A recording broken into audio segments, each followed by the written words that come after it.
Assalamualaikum warahmatullahi wabarakatuh. Alhamdulillahirabbil alamin. Wassalatu wassalamu ala asrafil anbiya'i wal mursalin wa ala alihi washabihi ajmain. Amma ba'du. Kaum muslimin yang dirahmati Allah. Alhamdulillah, Allah telah memberikan nikmat kepada kita. Nikmat yang paling besar di antaranya adalah nikmat kesempatan kita untuk beramal.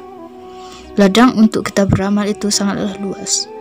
Dalam hadis yang diriwayatkan oleh Bukhari dan Muslim, qala Rasulullah alaihi wasallam, kullu sulama minannas alaihi sadaqah, kullu yaumin taflu fi syam. Yang artinya setiap persendian dari manusia itu diwajibkan untuk mengeluarkan sedekah. Kenapa diwajibkan? Karena persendian ini adalah nikmat.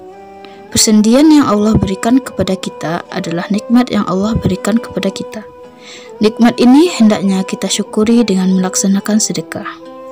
Setiap hari hendaklah kita memiliki program bagaimana saya setiap hari bisa bersedekah. 6 keutamaan sedekah.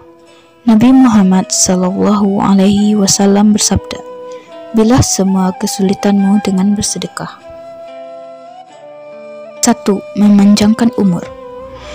Nabi SAW bersabda, sesungguhnya sedekahnya orang muslim itu hendaklah dapat menambah umurnya, dapat mencegah kematian yang buruk. Allah akan menghilangkan darinya sifat sombong, kefakiran, dan sifat bangga pada diri sendiri. Hadis riwayat Tabrani. Yang kedua, pahala akan dilipat gandakan. Allah berfirman, sesungguhnya orang-orang yang bersedekah, baik laki-laki maupun perempuan, dan meminjamkan kepada Allah dengan pinjaman yang baik, niscaya akan dilipat gandakan pahalanya kepada mereka dan memberi mereka pahala yang banyak. Quran Surat Al-Hadid ayat 18. Yang ketiga, menghapus dosa. Nabi SAW bersabda, sedekah itu dapat menghapus dosa sebagaimana air memadamkan api. Hadis riwayat At-Tirmizi. 4. Menjadi amal yang tidak putus-putus. Diriwayatkan dari Abu Hurairah bahwa Nabi bersabda, apabila anak cucu Adam itu mati, maka terputuslah semua amalnya kecuali 3 perkara, yaitu sedekah jariyah, anak yang soleh, dan ilmu yang berguna setelahnya. Yang kelima, terhindar dari neraka. Nabi bersabda, bersedekahlah kamu sekalian karena sesungguhnya sedekah itu memisah dari neraka.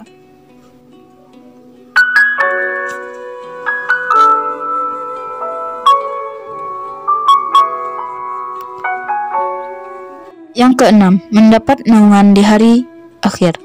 Nabi bersabda, seseorang yang bersedekah dengan tangan kanannya, maka ia menyembunyikan amalannya itu sampai tangan kirinya tidak mengetahui apa yang disedekahkannya dengan tangan kanan. Hadis riwayat Bukhari. Ini salah satu di antara bentuk kemurahan hati seorang mukmin, yaitu dalam dirinya ada sifat suka membantu. Allah menganjurkan kepada umatnya supaya gemar bersedekah dan menjadikan ini sebagai salah satu syiar kaum muslimin. Karena salah satu rukun Islam adalah membayar zakat yang bentuknya adalah mengeluarkan harta. Ketika kita ingin bersedekah, yang ada dalam benak kita adalah takut dengan berkurangnya harta, takut jadi fakir, takut jadi miskin. Padahal belum ada catatan dalam sejarah manusia orang jatuh bangkrut gara-gara sedekah. Allah Subhanahu wa Ta'ala akan mengganti dengan yang lebih baik dan dalam bentuk harta yang lain. Yang menakuti seorang hamba untuk bersedekah adalah setan.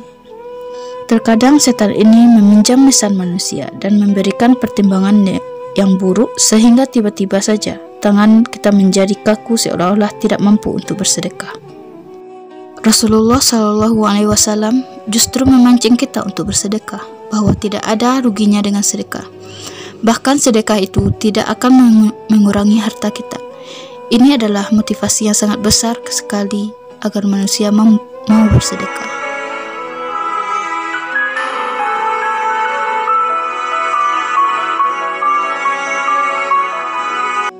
Dalam surat Al-Baqarah ayat 261 dijelaskan bahwa perumpamaan orang yang menginfakkan hartanya di jalan Allah seperti sebutir biji yang menumbuhkan 7 tangkai, pada setiap tangkai ada 100 biji. Allah melipat gandakan bagi siapa yang Ia kehendaki. Allah Maha Luas dan Maha Mengetahui. Dari ayat ini dapat disimpulkan bahwasanya Allah akan memberikan balasan kepada kita jika kita bersedekah.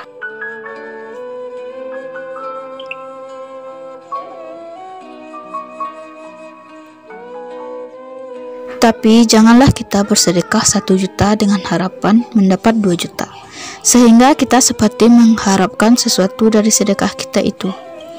Memang kita berharap baik dalam amal saleh, namun jangan jadikan itu sebagai tujuan kita di dalam beramal.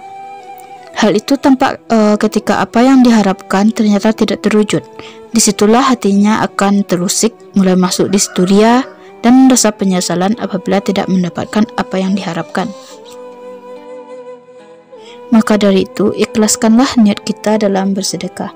Baik itu kita dapatkan balasannya langsung di dunia, ataupun Allah menangguhkannya nanti di akhirat, atau Allah menggantikan sedekah kita itu dengan bentuk harta yang lebih besar dan lebih bermanfaat bagi kita.